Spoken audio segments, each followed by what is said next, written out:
Here's the oil cap. And inside of the motor is the rest of the oil cap.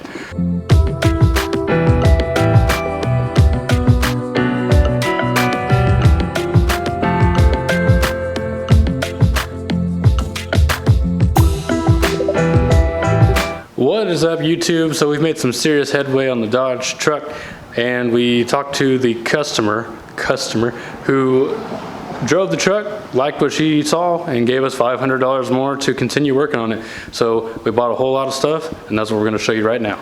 Now, for general maintenance, we got a oil filter. We went with Royal Purple.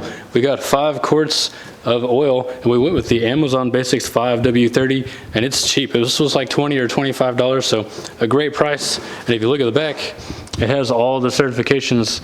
It's SN+, so it's the highest rated oil that there is, so no reason why it shouldn't work. It's good quality oil. We did get a Fram air filter because that's better than nothing. We got a brand new thermostat, and I'll tell you why when we get to it. Thermostat gasket. Grabbed a bucket because everybody needs a bucket, and we have 2 gallons of 100% concentrate coolant, and we're going to be doing a flush on that prior to installing our new heater core, because we do not want to put this heater core in and then run a flush on our brand new heater core and run the crap that's already in the truck through this brand new heater core. So we're gonna run this radiator flush plus cleaner. I'm gonna pour some of that in today, and we'll run it until we're ready to do that flush, and then we'll go from there. And we're also gonna fix that massive vacuum leak that we found. Correction, I said that we found the vacuum leak. We haven't found it, but we can definitely hear it, so we are gonna find it. And what most people will do is they'll use carburetor cleaner or a propane gas to kind of hunt for that leak, and whenever the idle changes, they'll know that that's where the leak is. They'll, you know, spray the carb cleaner on all the little different hoses, and once the idle changes, you know that you have a leak there because the vacuum is pulling that carburetor cleaner or propane into the gas tank. So everybody knows how to do that, but we're gonna try something different. I was looking at how to build your own custom smoke box or smoke machine, and as I was looking at the materials used, I thought, you know what? This thing is basically a vape, and I have a vape. So we are gonna find the vacuum leak with a vape. So we'll blow smoke into the brake booster line, and then we should see some smoke coming out, and we'll figure it out. So let's start with the oil change, and then we'll go put the air filter in. We'll secure the air box to the motor because it's just kind of flopping around in there, and then we're gonna find that vacuum leak. Let's get to it. So before we go ahead and crack open the oil pan or the drain plug, we're gonna go ahead and run the truck for about 5 minutes with the air conditioner on, and that's going to warm up the truck, warm up the oil, make it a little bit easier to drain it. After we run it for 5 minutes, we'll turn it off and we'll let it sit for about 10 minutes so it can cool down, because we don't want it to be ultra hot, but we do want to get it moving so that it's not the ambient temperature outside, and then we'll go from there. So let's start the truck. All right. Oh yeah. We'll be back in 5 minutes. Check out this belt, guys. See it moving? I think they may have the wrong belt on here, or it's just really worn. So that's just one more thing we'll have to replace. No big deal.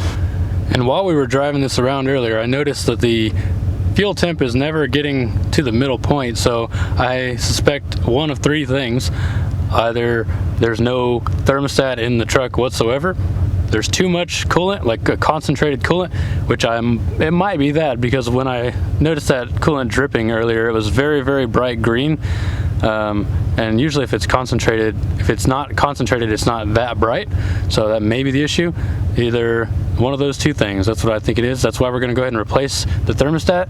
But my money is on that there is no thermostat, but we'll find out. All right, so if you're just tuning in for the oil change, here's everything you're gonna need. We're gonna be using a 3/8 inch breaker bar to break that drain plug bolt loose. We're gonna use a 5/16 socket. I'm sorry, a 5/8 socket to get it off. We have a Royal Purple 20-253. I'm not 100% certain that this fits, but as long as Amazon told me the truth, it will. If it doesn't fit, we'll find out in the video. And then we got 5 quarts, which is exactly what this motor takes, a full synthetic SAE 5W30. In addition to that, you'll need a drain pan, and if you plan on wearing gloves, now would be the time to put them on.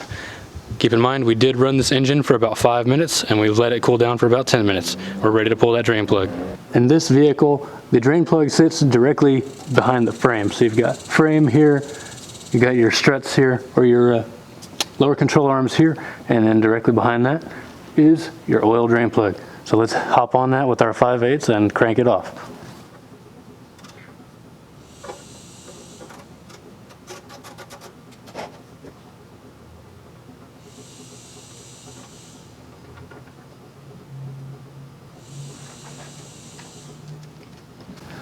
Once you've got the plug out, just let it drain for a few minutes until it comes to a slow trickle. On a side note, if this is taking too long, you can remove the oil cap from the engine and it'll come out faster. So I'll do that now and we'll see if we see a difference.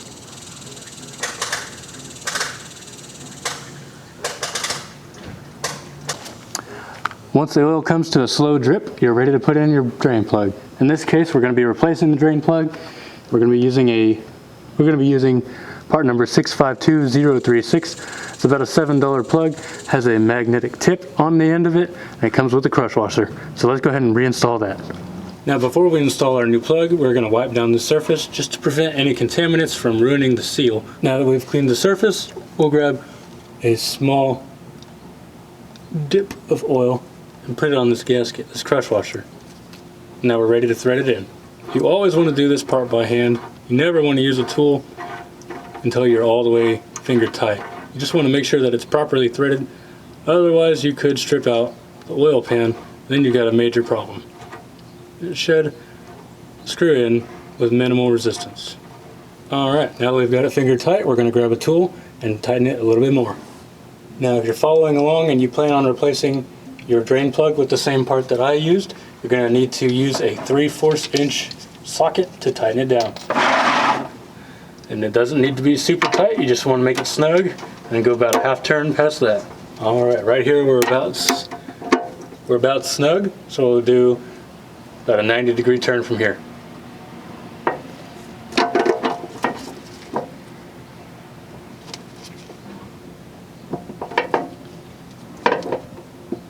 It got snug much faster than anticipated, so that looks good to me. We'll clean this up.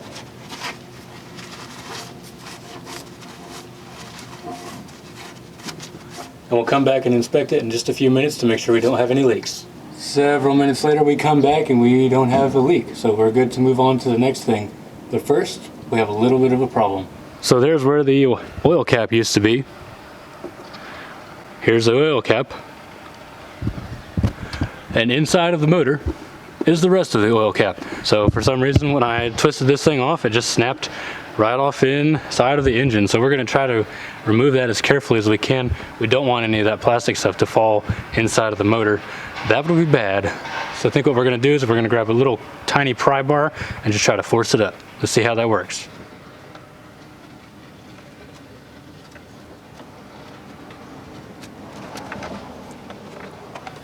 Now generally you should never need a pry bar and a hammer to change oil, but we do in this case because this part broke off. So what we're going to do, my thinking is that this is still threaded on the outside. So we're going to grab our pry bar and put it in the direction of the threading and then tap it with a hammer and maybe it will unscrew if we're lucky.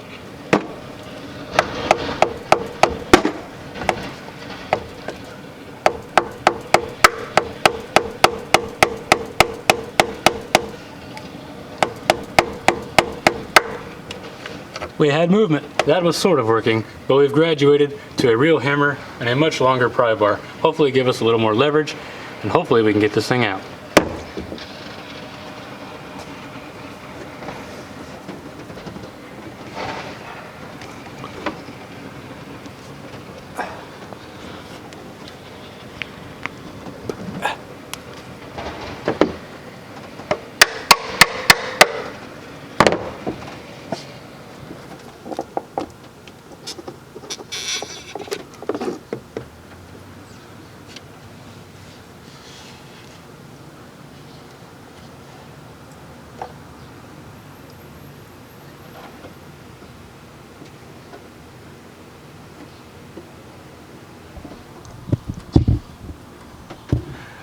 The inside of that engine is not looking too pretty, so we'll probably change this oil, run some flush through it, and change it again, just to be safe.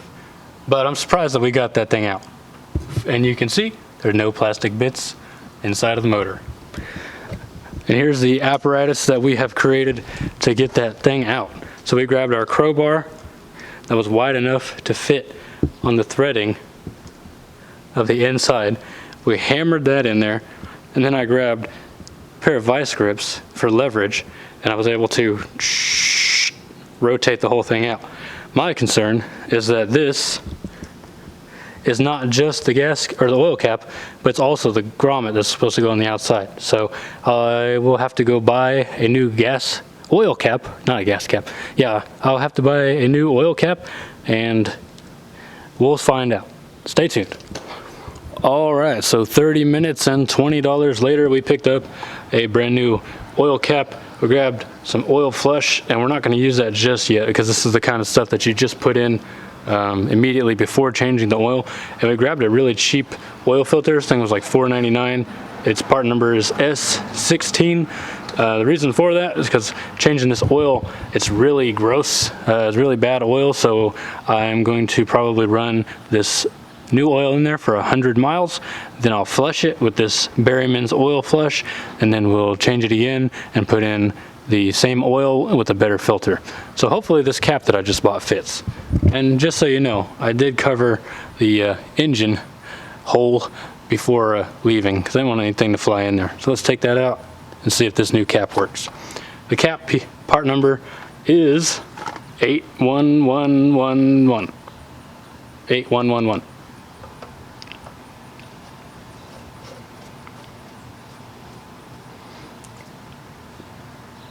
Fits nice and snug. Cool deal.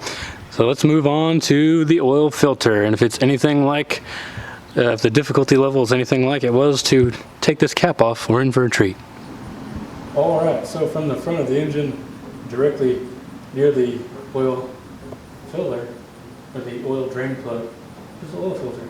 It's actually quite easy to get to. I'm just happy that this truck has a filter. The way things have been going, I wouldn't be surprised if it didn't. So right here is our oil drain plug, still not leaking, and right there is our Fram oil filter, right next to all these lovely spider webs. So let's try to get that off. Hopefully it's not as difficult as the cap was. And we have our drain pan right underneath it, as well as our oopsie pan underneath that, just in case. Hopefully I can get this off. All right, 5 minutes of me grunting like a women's soccer match, and we managed to crack it loose. Had to use all the strength in my little noodle arms, but we should be able to remove it now. Let's back the camera away just a little bit.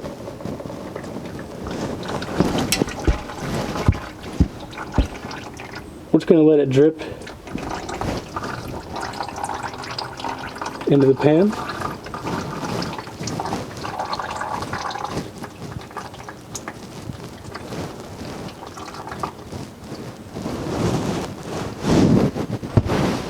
Now it's important to note that because of the orientation of this oil filter, it's actually facing down, so it's going to be full of oil even after we let it drip. So you don't want to just take it off and take off with it, because it's going to be completely full of oil.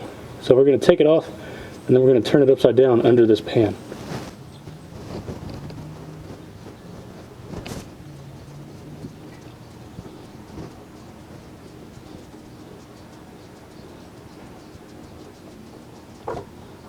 Okay, now check this out. Okay, I was wrong. There's literally no oil in it. Anyways, we'll set that to the side and we'll grab our new filter.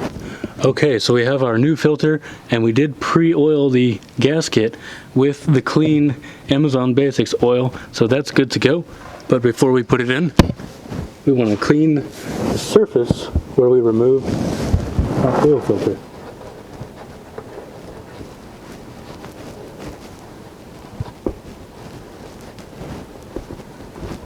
And the reason you want to clean the surface is because every bit of these contaminants have a chance of ruining the seal on your brand new oil filter. The last thing you want to do is change your oil and cause a leak.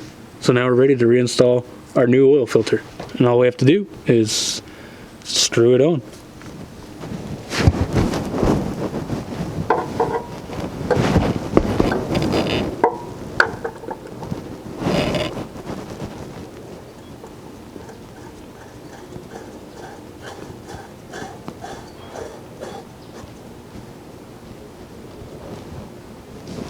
And these don't have to be super tight. So you just want to get it as you want to get it about as tight as you can with your hands, and that's good enough. Perfect. Now let's put oil in. The next step should be the easiest step. This truck takes exactly 5 quarts, and most conventional oils come in 5-quart jugs. So we don't even have to measure anything, we just got to pour it in. Once we pour it in, we'll run it around the block a couple times and let it warm up, and we'll check our dipstick just to be sure.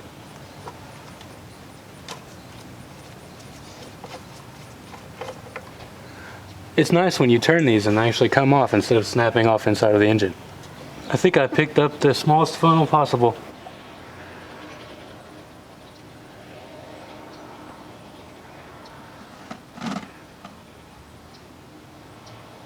And she is good to go. Check out the drain plug that was on the truck.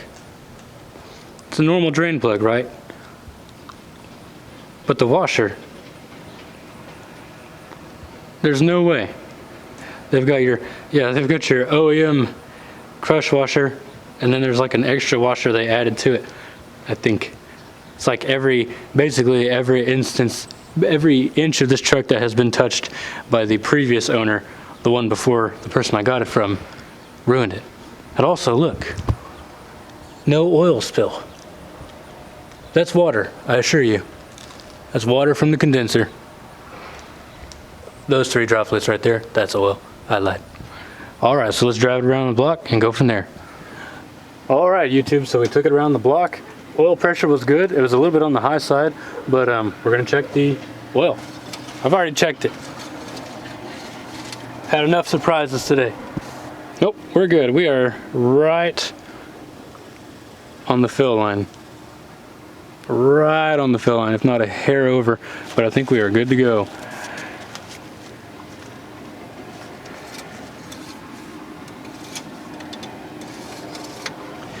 Now, unfortunately, that process took a lot longer than it should have, so we're losing daylight and we're gonna have to wait for some sun. So we'll proceed tomorrow in the next video where we'll handle this mess. PCV valve attached to nothing, intake attached to nothing, air filter super loose, nothing in it. We'll get all that fixed, no problem. See you next time.